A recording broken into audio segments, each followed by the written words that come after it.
Hello dear students and friends, welcome to my channel.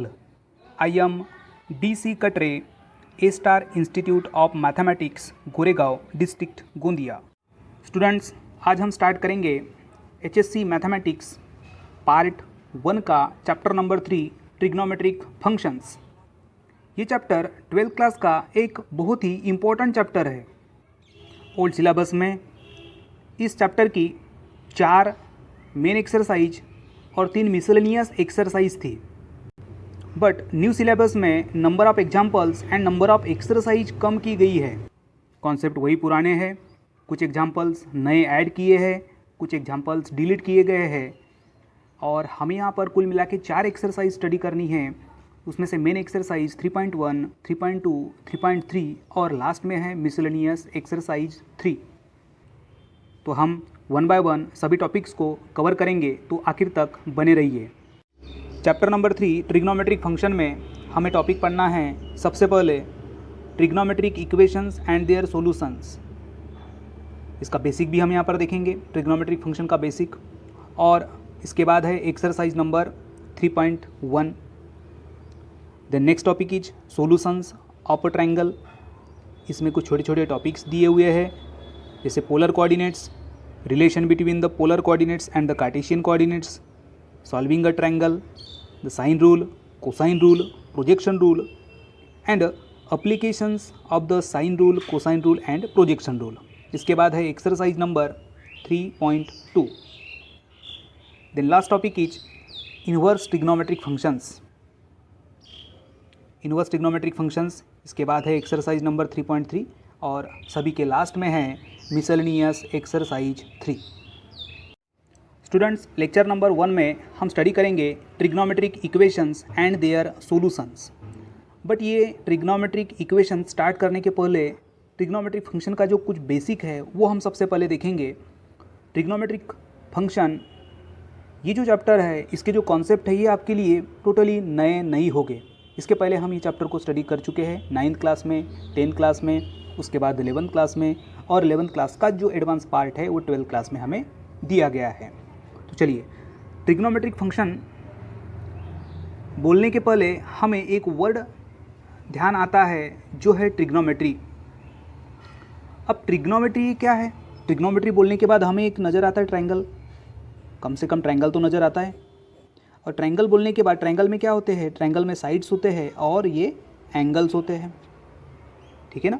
तो फिर trigonometry यानी क्या? तो ट्रिग्नोमेट्री ये क्या है? मैथमेटिक्स की ब्रांच है जिसमें हम स्टडी किसकी करते हैं? Relation between sides and angles of triangles.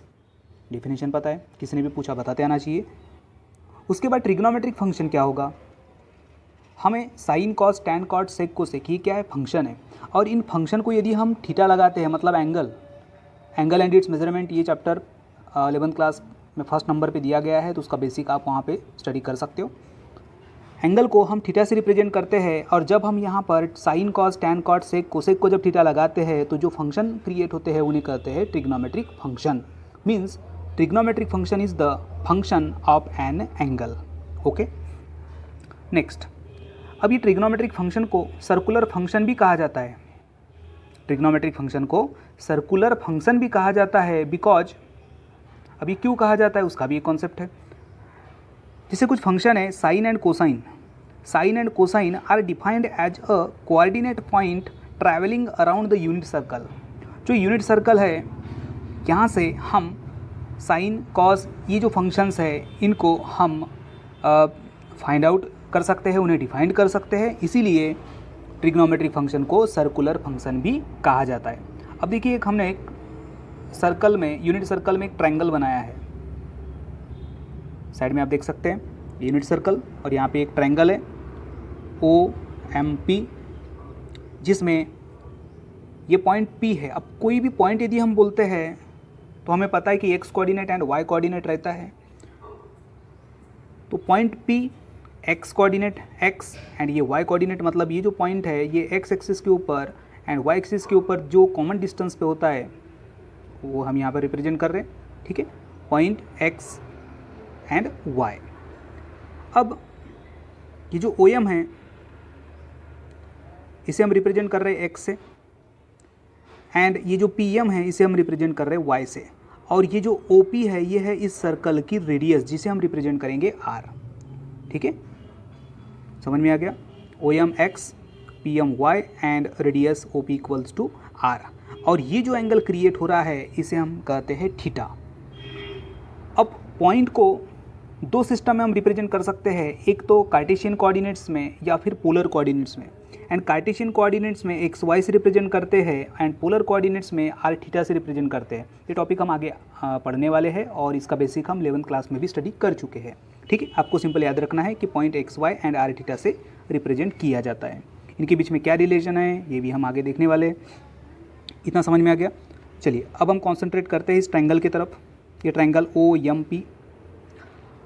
अब हमें साइन थीटा फाइंड आउट करना है। तो हमें पता है कि ये जैसे साइन थीटा है तो साइन थीटा क्या होता है, अपोजिट अपॉन हाइपोटेनस। ये तो कॉन्सेप्ट हमें मालूम है, हम लोअर क्लास में पढ़ चुके हैं। तो अपोजिट क्या है, वाई है, और हाइपोटेनस क्या है, आर है। तो ये क्या होगा, Y by R, sine theta equals to Y by R. उसके बाद cos theta means adjacent upon hypotenuse means x upon R. Cos theta क्या होगा, x upon R. Then tan theta means क्या होगा, अपोजिट अपॉन एडजेसेंट। ठीक है ना, means Y upon X. और टैन को हम साइन अपॉन कॉस भी लिख सकते हैं। तो साइन अपॉन कॉस यदि हमने किए तो ये Y upon R divided by X upon R से, इसमें आर से आर कैंसिल होगा, बचेगा क्या, वाई बाय एक्स। उसके बाद cot theta. Cot means adjacent upon opposite side. तो एडजेसेंट देखिए एक्स है और अपोजिट क्या है, वाई है, तो ये क्या होगा, x upon y. Cot means x upon y. Next is sec theta. Sec theta means hypotenuse upon adjacent side. देखिए हाइपोटेनस क्या है, आर है, और एडजेसेंट क्या है, एक्स है, तो सेक थीटा होगा आर अपॉन एक्स। उसके बाद cosec theta. Cosec theta means hypotenuse divided by opposite side means r upon y, ये होगा कोसेक थीटा। कुछ इंटर रिलेशंस है, ये इंटर रिलेशंस भी हम पहले 11th क्लास में स्टडी कर चुके हैं। जैसे टैन थीटा को हम साइन अपॉन कॉस से रिप्रेजेंट करते हैं या फिर 1 अपॉन कॉट से रिप्रेजेंट करते हैं। कॉट थीटा को हम कॉस अपॉन साइन से रिप्रेजेंट करते हैं या फिर इसी को 1 अपॉन टैन से भी रिप्रेजेंट कर सकते हैं। इसके बाद है साइन थीटा। साइन ये क्या है, इन्वर्स है किसका, कोसेक का। तो साइन थीटा इक्वल्स टू होगा 1 upon cosec. Cosec theta means 1 upon sine. Cos theta means 1 upon sec. And उसी तरह सेक होगा 1 अपॉन कॉस थीटा। ये हमारा पुराना है, बेसिक है, समझ में आ गया। अब अगला बेसिक जो टॉपिक है वो है science of trigonometric functions in a quadrants. हमें पता है कि एक जो सर्कल होता है उसका मेजर होता है 360 डिग्री, और जब हम उस सर्कल को 4 इक्वल पार्ट में डिवाइड करते हैं तो हर एक इक्वल पार्ट को कहते हैं क्वाड्रेंट्स। एंड एक सर्कल का के 4 क्वाड्रेंट्स होते हैं एंड ईच क्वाड्रेंट कितने एंगल का, 90 डिग्री का। फर्स्ट क्वाड्रेंट ये 0 हो गया और ये 90 हो गया, 0 to 90 फर्स्ट क्वाड्रेंट। ओके, उसके बाद second quadrant about 90 to 180, about 90 to 180 second quadrant. Then third quadrant about 180 to 270, ये है third quadrant. And about 270 to 360 ये हो गया फोर्थ क्वाड्रेंट। ये हम पहले स्टडी कर चुके हैं। ठीक है, ये आपको थोड़ी और आइडिया आने के लिए हम इसको एक बार फिर से रिपीट कर रहे हैं। तो एक सर्कल के 4 जब हम मेन पार्ट करते हैं तो हर एक पार्ट को कहते हैं क्वाड्रेंट, और एक सर्कल के होते हैं 4 क्वाड्रेंट और हर एक क्वाड्रेंट का एंगल होता है कितना, 90 डिग्री। ठीक, अब इस क्वाड्रेंट पे, इस सर्कल के ऊपर हमें अलग अलग क्वाड्रेंट में पॉइंट्स बनाने हैं। जैसे कि ये मैंने पॉइंट्स डिसाइड किया है, पॉइंट पी। अब जब हम ये पॉइंट बनाते हैं तो हम क्या देखते हैं कि ये जो एक्स कोऑर्डिनेट है एंड ये वाई कोऑर्डिनेट है, तो ये पॉइंट इसका पोजीशन क्या होगा। देखिए एक्स के ऊपर ये बना रहे, ठीक है, ये वाई के ऊपर। अब दोनों की तरफ ध्यान से देखिए। अब यहाँ पर ये जब हम यहाँ पर कुछ पॉइंट्स बनाते हैं एक्स एक्सिस के ऊपर, ये सभी के सभी पॉजिटिव रहते हैं, मतलब एक्स कोऑर्डिनेट क्या होगा, पॉजिटिव रहेगा। और यहाँ पे ये जो वाई होगा, वाई एक्सिस, यहाँ पे भी जो भी होगा क्या रहेगा, पॉजिटिव रहेगा। मतलब फर्स्ट क्वाड्रेंट में पॉइंट के कोऑर्डिनेट्स दोनों भी क्या रहेंगे, पॉजिटिव रहेंगे। ये क्लियर है। चलिए अब सेकंड क्वाड्रेंट में हम जाएंगे। सेकंड क्वाड्रेंट में ये पॉइंट क्यू। अब देखिए जब हम इसको बनाते हैं तो सबसे पहले एक्स कोऑर्डिनेट ये अपोजिट साइड है, अपोजिट साइड है इसका मतलब क्या होगा साइन, निगेटिव होगा। मतलब एक्स कोऑर्डिनेट क्या है यहाँ पर, निगेटिव है, एंड वाई कोऑर्डिनेट क्या है, पॉजिटिव है। एंड जब हम सेकंड क्वाड्रेंट में कोई भी यदि पॉइंट बनाते हैं तो उसमें एक्स कोऑर्डिनेट निगेटिव होता है और वाई कोऑर्डिनेट पॉजिटिव होता है। नेक्स्ट, अब थर्ड क्वाड्रेंट में आएंगे तो थर्ड क्वाड्रेंट में देखिए ये पॉइंट है आर। अब हम यहाँ पे जो एक्स कोऑर्डिनेट बना रहे हैं, एक्स एक्सेस के ऊपर देखिए एक्स कोऑर्डिनेट क्या है, इधर लेफ्ट साइड में है मतलब निगेटिव है, और इसको हम वाई की तरफ देखते हैं तो ये भी देखिए डाउन साइड में है, मतलब वाई डैश साइड में है, तो वाई कोऑर्डिनेट भी क्या रहेगा, निगेटिव रहेगा। यानी थर्ड क्वाड्रेंट में कहीं पर भी यदि हम पॉइंट बनाते हैं तो क्या होगा, दोनों भी एक कोऑर्डिनेट्स निगेटिव। ओके, उसके बाद last quadrant, fourth quadrant means 270 to 360, ये पॉइंट एस देखिए। अब जब हम ये पॉइंट एस को बनाएंगे तो एक्स कोऑर्डिनेट क्या होगा, पॉजिटिव होगा, एंड वाई कोऑर्डिनेट क्या होगा, निगेटिव होगा। तो देखिए पॉजिटिव एंड निगेटिव, ये चारों पॉइंट्स आपको समझ में आ गए चार क्वाड्रेंट के। फर्स्ट क्वाड्रेंट 0 to 90, जिसमें पॉइंट के एक्स एंड वाई कोऑर्डिनेट क्या होते हैं, दोनों positive. Second quadrant about 90 to 180, जिसमें x coordinate negative and y coordinate positive. उसके बाद थर्ड क्वाड्रेंट अबाउ 180 to 270, जिसमें एक्स एंड वाई दोनों भी क्वाड्रेंट क्या होते हैं, negative. And fourth quadrant about 270 to 360, जिसमें x coordinate positive and y coordinate होते हैं निगेटिव। अब हम जब टेबल बनाते हैं, ट्रिग्नोमेट्रिक फंक्शन का टेबल हमें पता है डिफरेंट एंगल में, 0, 30 degree, 45 degree, 60 degree, 90 degree, 120 degree, 135, 150, 180। ठीक है, तो जब हम ये टेबल जब बनाते हैं तो इसके लिए कुछ बेसिक चीज़ें ध्यान में रखनी पड़ती है। उसमें से कुछ बेसिक हम यहाँ पर देख रहे हैं, ट्रिग्नोमेट्रिक फंक्शंस के डिफरेंट क्वाड्रेंट्स में साइन क्या होंगे। तो जो फर्स्ट क्वाड्रेंट है, मतलब 0 से लेकर 90, हम यहाँ पे जितने भी जो एंगल यहाँ पर आएंगे 0 से लेकर तो 90, जो रेगुलर एंगल्स है, जैसे 0 है, 30 डिग्री है, 45 है, 60 है, 90 है, यहाँ पे सभी जो फंक्शंस है ये क्या रहेंगे, पॉजिटिव रहेंगे।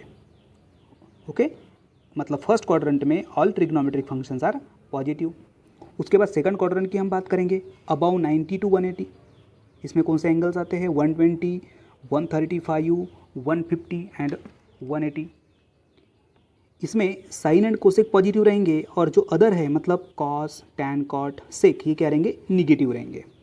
उसके बाद हम जाते हैं थर्ड क्वाड्रेंट अबाउ 180 to 270, इसमें कौन से एंगल्स आएंगे। अब 180 के ऊपर कौन से आते हैं, जैसे 210, 225, 240 एंड 270।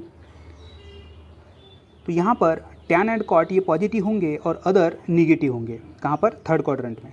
उसके बाद last fourth quadrant about 270 to 360, यहाँ पर रेगुलर जो एंगल्स है 270 के आगे रेगुलर एंगल्स कौन से, तो एक है 300, ओके, उसके बाद 315, 330 एंड 360।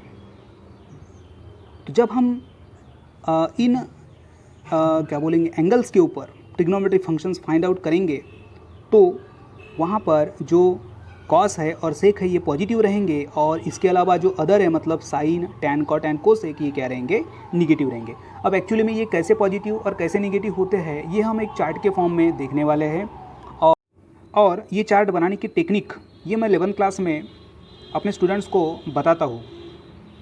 और जब 11th class trigonometry first and trigonometry second ये वीडियो जब मैं अपलोड करूँगा तब ये टेक्निक के साथ में वो चार्ट कैसे बनाया जाता है वो भी मैं बताने वाला हूँ। और आपने भी 11th क्लास में ये पढ़े होंगे। 11th क्लास के बेसिक में एंगल एंड इट्स मेजरमेंट में हमने रिलेशन देखा था degree measure and radian measure में। यानी एंगल्स को हम 30 degree, 45 degree, 60 degree, 90 degree as angle से रिप्रेजेंट करते हैं, मतलब डिग्री से रिप्रेजेंट करते हैं, और इनको हम रेडियन से भी रिप्रेजेंट करते हैं। और ये रिलेशन बताने के लिए मैं थोड़ा शॉर्ट में यहाँ पे बता रहा हूँ आपको। जैसे डिग्री को रेडियन में यदि कन्वर्ट करना है तो डिग्री को हम पाई अपॉन 180 रेडियन से मल्टीप्लाई करते हैं। मतलब 30 डिग्री है तो 30 इंटू पाई अपॉन 180 होगा, उसका जो शॉर्टेस्ट फॉर्म होगा वो हम लिखेंगे रेडियन में। ठीक है, उसी तरह यदि रेडियन में एंगल है और उसको यदि डिग्री में कन्वर्ट करना है तो 180 अपॉन पाई डिग्री से मल्टीप्लाई किया जाता है। मतलब पाई/6 को यदि हमें डिग्री में कन्वर्ट करना है तो पाई/6 को 180 अपॉन पाई से मल्टीप्लाई करेंगे और जो शॉर्टेस्ट फॉर्म होगा वो होगा उसके इक्विवेलेंट में। ओके, देखिए student, trigonometric functions of an angles 0 to 360 degree. अब 0 से लेकर 360 मतलब एक जो कंप्लीट सर्कल है, उस कंप्लीट सर्कल में जो रेगुलर एंगल्स है, मतलब जिन एंगल्स का यूज़ बार बार हम करते हैं, ऐसे एंगल्स पर्टिकुलर ट्रिग्नोमेट्रिक फंक्शन पे उनकी वैल्यू क्या होंगी वो इस चार्ट के ऊपर से आप देख सकते हैं। तो इस चार्ट का आप स्क्रीनशॉट लेके रख दीजिए क्योंकि इसका यूज़ आपको आगे में होने वाला है। ये कंबाइन टेबल आपको कहीं पर भी नहीं मिलेगा। हम स्टार्टिंग में 10th क्लास तक 0 से लेकर 90 तक वो टेबल स्टडी किए थे। उसके बाद 11th क्लास में आगे बढ़ा दिया गया था। 11th क्लास में हम नेगेटिव एंगल्स भी स्टडी किए हैं। तो आप एक बार 11th क्लास का ट्रिग्नोमेट्री 1 ये जो चैप्टर है रेफ़र कर सकते हो। ठीक है, तो अब हम देखते हैं ये टेबल को। देखिए जो एंगल्स हैं, ये एंगल्स ऊपर के साइड में हमने लिखे हैं 0, 30 डिग्री, 45 डिग्री, 60, 90, 120, 135, 150, 180, 210, 225, 240, 270, 315, 300, 330 एंड 360। और कंफ्यूज नहीं होना चाहिए करके हर एक एंगल जो डिग्री में है उसको रेडियन में भी मैंने लिख के रख दिया है। तो आप अच्छे तरीके से याद कर लीजिए। और ये कैसे कन्वर्ट होता है हमें मालूम है। 30 डिग्री को रेडियन में कन्वर्ट करने के लिए पाई अपॉन 180 से मल्टीप्लाई किया जाता है। 30 को पाई/6, 45 को pi, 60 pi, 90 pi, 120 2 pi, 135 3 pi, 150 5 pi, 180 means pi, 210 7 pi, 225 5 pi, 240 4 pi, 270 3 pi, 300 5 pi, 315 7 pi, 330 11 pi and 360 means twice pi. और ये है trigonometric functions sine theta, cos theta, tan theta, cot theta, sec theta, cosec theta. और ये है particular angles के ऊपर इन functions की values. Okay, इसका स्क्रीनशॉट आप ले लो। हम देखिए इसको हम क्वाड्रेंट के हिसाब से देखते हैं। 0 से लेकर 90 ये है फर्स्ट क्वाड्रेंट। इसमें देखिए सभी फंक्शन की इन पर्टिकुलर एंगल्स के ऊपर की जो वैल्यूज़ है उनका जो साइन है सभी पॉजिटिव है। मतलब हमने क्या लिखा था कि फर्स्ट क्वाड्रेंट में ऑल पॉजिटिव होते हैं, है बराबर। उसके बाद चलिए सेकंड क्वाड्रेंट में 120 से लेकर 180। अभी 4 कॉलम को थोड़ा गौर कीजिएगा। सेकंड क्वाड्रेंट में क्या कंडीशन है, sine and cosec positive, other negative. अब देखिए यहाँ पे ये साइन टोटल पॉजिटिव है एंड कोसेक पॉजिटिव है और इसके अलावा कॉस, टैन, कॉट, सेक ये क्या है, सभी के सभी नेगेटिव है। ठीक है, इसके बाद थर्ड क्वाड्रेंट अबव 182, 270, 210, 225, 240, 270। अभी 4 कॉलम्स देखिए। थर्ड कॉलम में क्या होता है, थर्ड क्वाड्रेंट में क्या होता है, टैन कॉट पॉजिटिव। ये देखिए टैन एंड कॉट ये पॉजिटिव है एंड अदर निगेटिव। उसके बाद last quadrant number 4, fourth quadrant 300, 315, 330, 360। इसमें कॉस एंड सेक ये पॉजिटिव होते हैं। मतलब ये कॉस एंड सेक ये पॉजिटिव एंड अदर निगेटिव। उम्मीद करता हूँ ये टेबल आपको समझ में आ गया होगा। ये कैसे बनाया जाता है ये 11th क्लास के ट्रिग्नोमेट्री इस चैप्टर के वीडियो में मैं बताऊंगा और आपने भी ये पहले स्टडी कर चुके होंगे। ये कॉन्सेप्ट आपको समझ में आ गया होगा। ट्रिग्नोमेट्रिक फंक्शन, उसके बाद वो chart, science of trigonometric functions in different quadrants.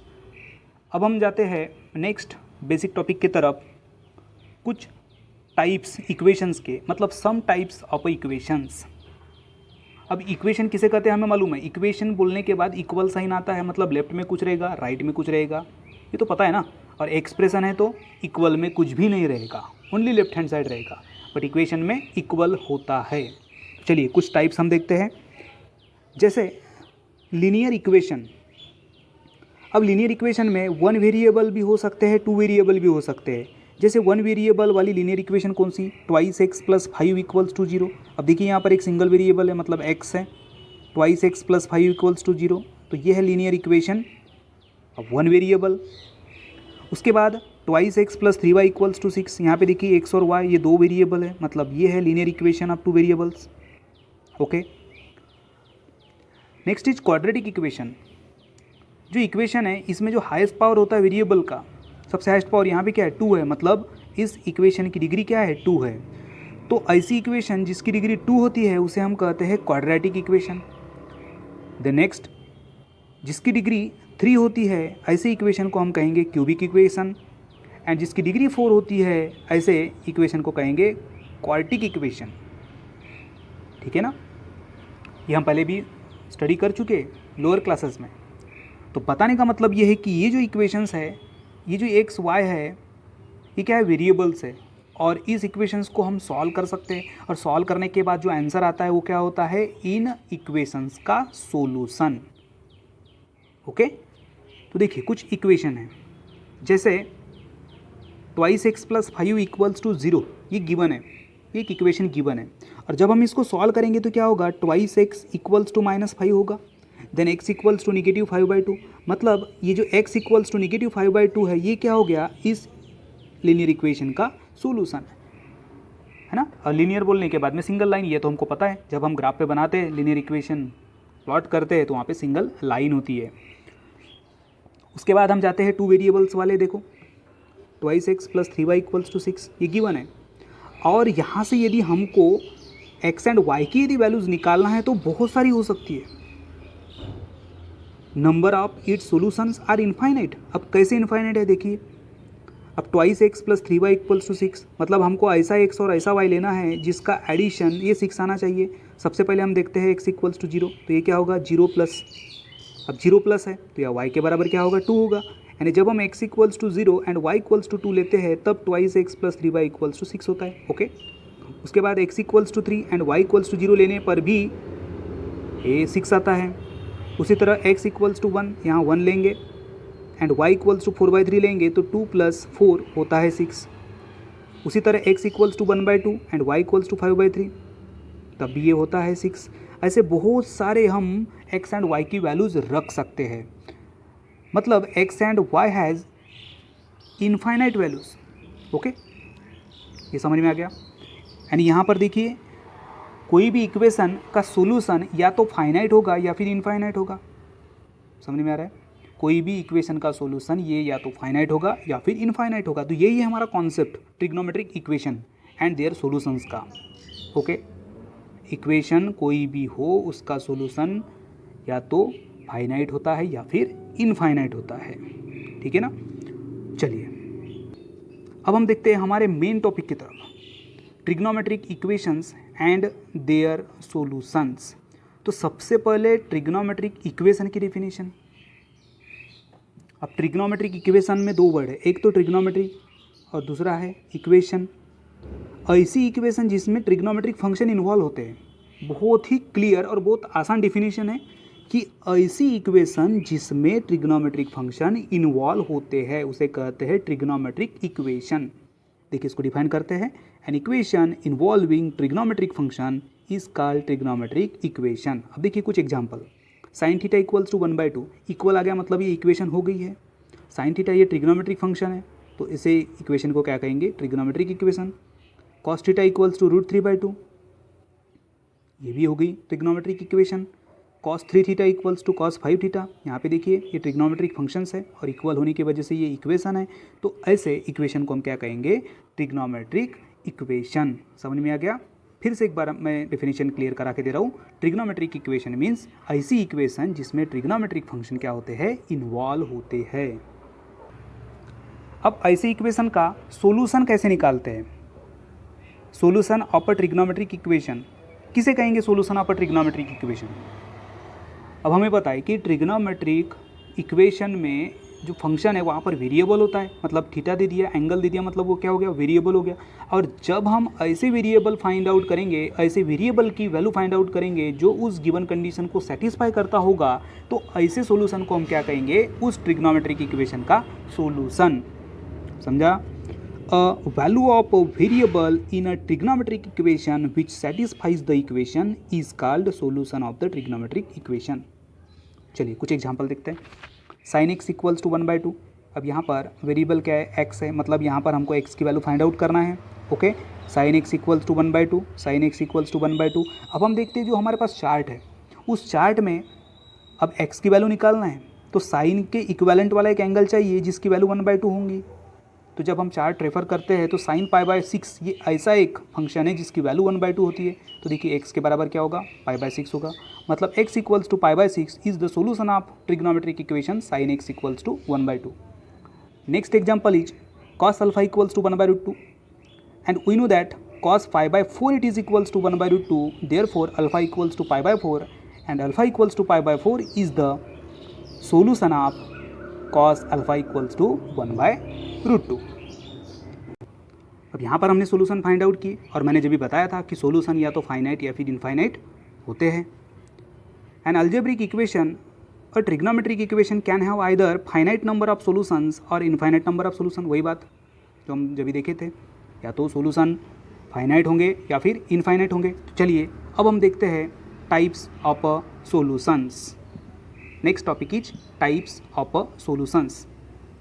मैं यहाँ पर कंपैरिजन के फॉर्म में ये दोनों टाइप को मैं बता रहा हूँ. दो टाइप के सॉल्यूशंस है, एक है principal solution and second is general solution. सबसे पहले डेफिनेशन, प्रिंसिपल सॉल्यूशन की डेफिनेशन एंड जनरल सॉल्यूशन की डेफिनेशन, यानी आपको कंपैरेटिवली स्टडी के हिसाब से टाइप्स ऑफ सॉल्यूशन समझने के लिए बहुत आसानी जाएगी. ठीक है, तो प्रिंसिपल सॉल्यूशन किसे कहते हैं? The solution of a trigonometric equation of an unknown angle alpha. अब यहाँ एंगल को अल्फा से रिप्रेजेंट किया गया है. Where 0 is less than equals to alpha is less than twice pi are called as its principal solution. अब देखिए हम इसको सिंपल लैंग्वेज में समझेंगे कि ट्रिग्नोमेट्रिक इक्वेशन का ऐसा सोल्यूशन जो इस क्वाड्रेंट में आता हो, मतलब इस इंटरवल में आता हो. अब ये इंटरवल कौन सा है, देखिए कि 0 is less than equals to alpha is less than twice pi. ये भी हम 11th क्लास में बेसिक पढ़ चुके हैं. देखिए 0 की तरफ less than and equal to है, मतलब लेफ्ट हैंड साइड क्या होगा, क्लोज्ड होगा, क्लोज इंटरवल, सेमी क्लोज, और इधर में ओपन होगा. और किसके बीच में, 0 एंड ट्वाइस पाई. ओके, ये फिक्स इंटरवल दिया ही है कि जब हम किसी ट्रिग्नोमेट्रिक इक्वेशन का सोल्यूशन फाइंड आउट करेंगे और स्पेशली बोला गया है कि प्रिंसिपल सोल्यूशन फाइंड आउट कीजिए, तो उसका जो इंटरवल है वो होगा 0 से लेकर ट्वाइस पाई. वो 0 हो सकता है और ट्वाइस पाई से छोटा हो सकता है. समझ में आया? Principal solution means trigonometric equation का ऐसा सोल्यूशन जो 0 से लेकर ट्वाइस पाई के बीच में होना चाहिए, उसे कहेंगे प्रिंसिपल सोल्यूशन. ओके, अब देखते हैं डेफिनेशन जनरल सोल्यूशन की. The solutions of a trigonometric equation which are generalized by using its periodicity are called as the general solution. अब देखिए प्रिंसिपल सोल्यूशन का एक फिक्स दिया है कि 0 से लेकर ट्वाइस पाई. यदि हम वो ट्वाइस पाई लेते हैं तो वो हमारा सर्कल कंटिन्यू होते जाएगा. मतलब देखिए ये जो एक सर्कल है, अभी हम बात कर रहे हैं यहाँ से 0 से स्टार्ट की हमने, ये यहाँ तक 360 तक. फिर हम यहाँ पे जब इसको कनेक्ट करेंगे तो ये हो गया, ये कंटिन्यू होते रहेगा. तो ये है पीरियोडिसिटी, चक्र है ना. तो इस पेरियोडिसिटी के हिसाब से ये जो सॉल्यूशन है ये इनफाइनाइट होता है. ओके, तो जनरल सॉल्यूशन ये हमेशा इनफाइनाइट होगा, ध्यान रखिएगा. और प्रिंसिपल सॉल्यूशन ये फाइनाइट होगा, क्योंकि यहाँ पर उसका एक दायरा दिया हुआ है कि वो 0 से लेकर तो ट्वाइस पाई तक ही होगा, बट जनरल में ऐसा नहीं है.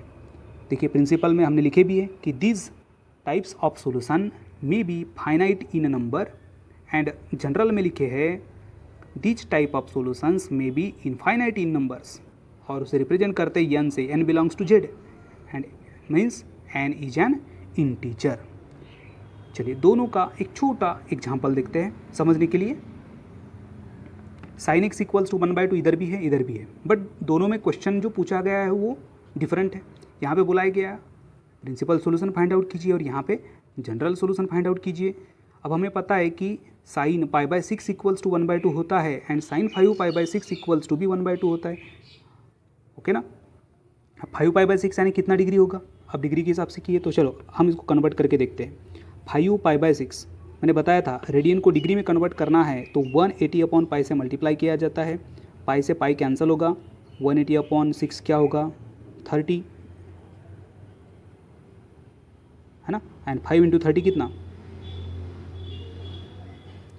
150, एंड 150 क्या है 0 से 360 के बीच में आता है क्या, देखिए ना 180 डिवाइडेड बाई 6, ये कितना 30 इंटू 5 हो जाएगा 150।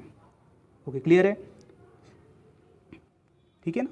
ये दो सोल्यूशन निकले, मतलब ये है प्रिंसिपल सोल्यूशन। अब बोला है कि जनरल निकालो, तो 5π/6 ये तो होगा, बट 13π/6 के ऊपर भी साइन की जो वैल्यू है वो 1/2 चाहती है। बट अब 13π/6 यानी कितना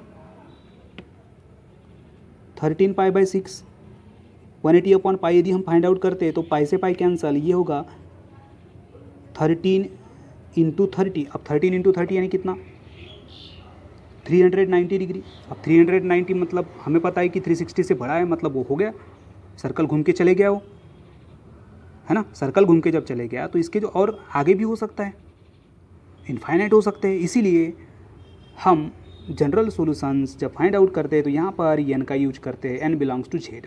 ओके, उम्मीद करता हूँ स्टूडेंट आपको दोनों टाइप्स का डिफरेंस समझ में आ गया होगा। स्टूडेंट्स, एग्जाम्पल स्टार्ट करने के पहले ये एक टेबल है, एक चार्ट है, इसका भी आप स्क्रीनशॉट लेके रख दीजिए।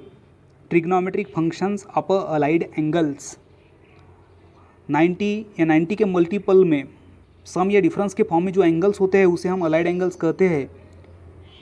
ये भी अलाइड एंगल, ये जो टॉपिक 11 क्लास में हम स्टडी कर चुके हैं, इसका बेसिक के लिए आप वहाँ पर पढ़ सकते हो। सिर्फ ये आपको चार्ट याद रखना है, तो चार्ट का आप स्क्रीनशॉट लेके रख दीजिएगा।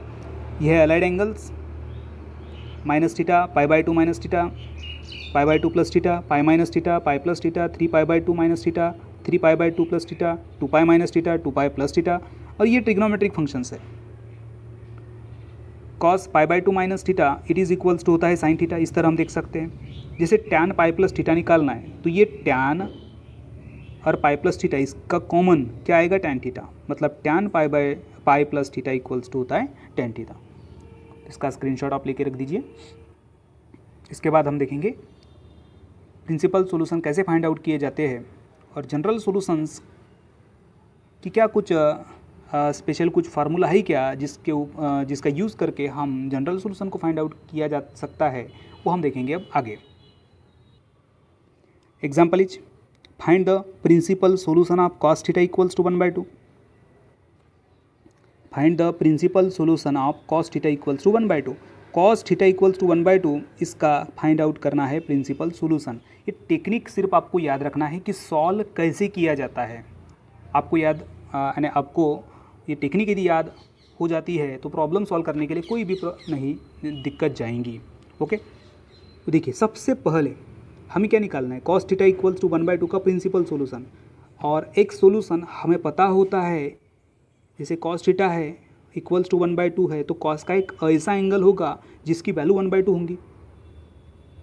cos का ऐसा एक एंगल होगा जिसकी वैल्यू 1/2 होंगी।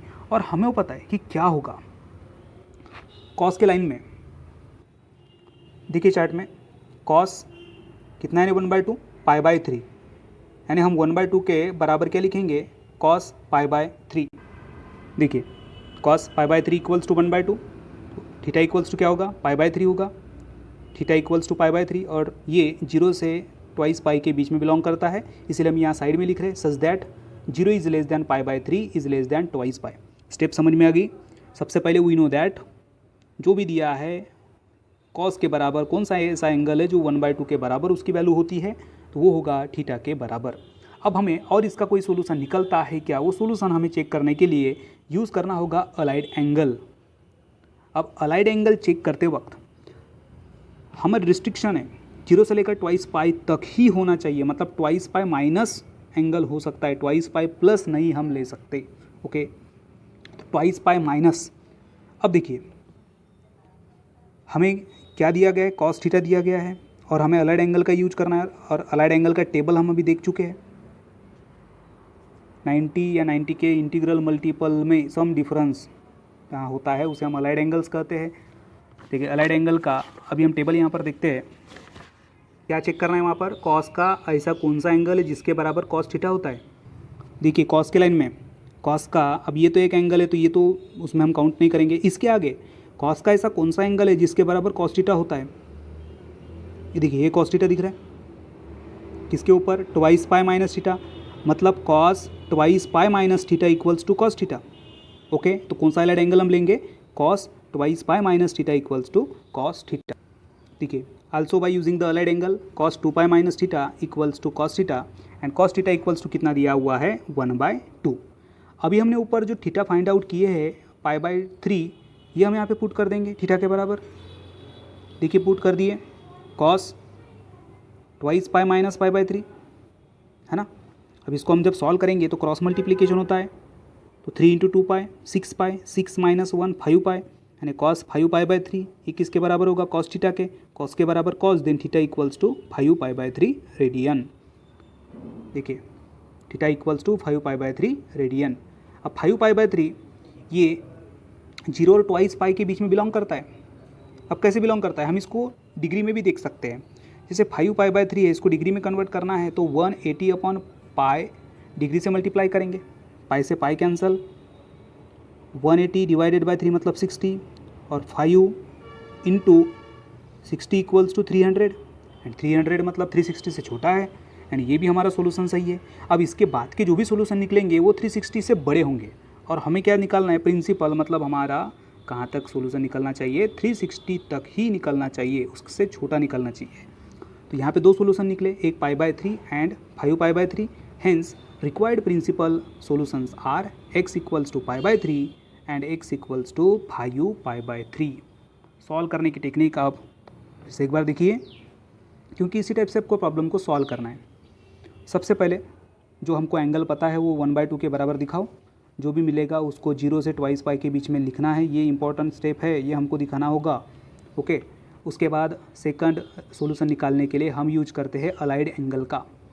अलाइड एंगल का यूज किए, अलाइड एंगल का यूज करने के बाद 2 पाई माइनस थीटा होता है कॉस थीटा के बराबर, फिर यहाँ थीटा पुट कर दिए, सॉल्व किए, मिला 5π/3, एंड 5π/3 ये 0 से ट्वाइस पाई के बीच में होता है, मतलब सेकंड सॉल्यूशन होगा x इक्वल्स टू 5π/3। इस तरह से ये दो सॉल्यूशन प्रिंसिपल निकले हैं। ओके, अभी हमने जो एग्जांपल देखे वो था प्रिंसिपल सॉल्यूशन फाइंड आउट कीजिए।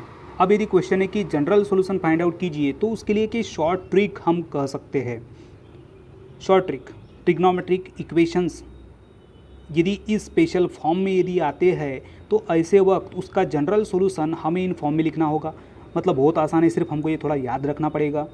स्टूडेंट, ट्रिग्नोमेट्रिक फंक्शन बोलने के बाद में हमें बहुत सारी चीज़ें याद रखना पड़ता ही है, और ट्रिग्नोमेट्रिक फंक्शन ये एक इम्पॉर्टेंट चैप्टर है और आसान भी चैप्टर है। आसान हमें कब लगेगा? जब हम इसको बहुत अच्छे तरीके से स्टडी करेंगे, है ना। एक बार यदि हमको ये चैप्टर समझ में आ गया तो हम कुछ भी कर सकते हैं, और यदि ये चैप्टर स्टार्टिंग में ही हमको नहीं समझ में आया तो हम कभी भी इसको नहीं समझ सकते, और हमें थोड़ा सा इसमें याद रखना पड़ेगा।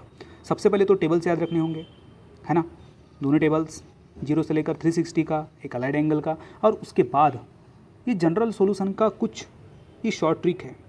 जैसे sine theta equals to sine alpha, इस फॉर्म में यदि ट्रिग्नोमेट्रिक इक्वेशन है और बोला गया है कि जनरल सॉल्यूशन फाइंड आउट कीजिए, तो वो जो सॉल्यूशन होगा वो इस फॉर्म में आना चाहिए, यानी theta equals to n pi plus -1 to the power n into alpha. यहाँ पे सिर्फ हमें अल्फा पुट करते जाएंगे, ठीक है। सेकंड है cos theta equals to cos alpha, यदि ऐसा फॉर्म है तो इसका सॉल्यूशन होगा theta equals to 2n pi plus minus alpha. Tan theta equals to tan alpha, इस फॉर्म में यदि इक्वेशन है तो इसका जनरल सॉल्यूशन होगा theta equals to n pi plus alpha. Sine theta equals to 0 है तो theta equals to n pi, cos theta equals to 0 है तो theta equals to 2n plus 1 into π/2। Tan theta equals to 0 है तो theta equals to n pi. And next 7 number, sine square theta equals to sine square alpha. यदि ऐसा trigonometric equation है तो ऐसे वक्त जनरल सॉल्यूशन फाइंड आउट करना है तो होगा theta equals to n pi plus minus alpha. Next is number 8, cos square theta equals to cos square alpha. Here theta equals to n pi plus minus alpha is the general solutions. And last is tan square theta equals to tan square alpha. Then its general solution is theta equals to n pi plus minus alpha, where n belongs to z and n is an integers. समझ में आ गया? Trigonometric equations and it's general solution. इसके पहले principal solution कैसे find out करते हैं उसका एक एग्जाम्पल। तो चलिए स्टूडेंट, अब हम स्टार्ट करेंगे exercise number 3.1। Question number first, find the principal solutions of the following equations. यहाँ पे हमें फाइंड आउट करना है ट्रिग्नोमेट्रिक इक्वेशन का प्रिंसिपल सॉल्यूशन। हमें पता है प्रिंसिपल सॉल्यूशन 0 से लेकर तो ट्वाइस पाई तक एक लिमिट है उसकी, और उसके जो सॉल्यूशंस है, नंबर ऑफ सॉल्यूशंस, वो फाइनाइट होंगे। Example number 1, sec theta equals to 2/√3। हाँ, ये एग्जाम्पल नंबर सेकंड है एक्चुअली में। फर्स्ट जो एग्जाम्पल है वो हम इसके पहले सॉल्व एग्जाम्पल में देख चुके हैं, ठीक है। Second number, sec theta equals to 2/√3। Solve करने की सबसे पहली टेक्निक, हमें पता है कि सेक थीटा इक्वल्स टू 2/√3 यदि दिया है तो सेक का एक ऐसा एंगल है जो 2/√3 होता है, सेक π/6।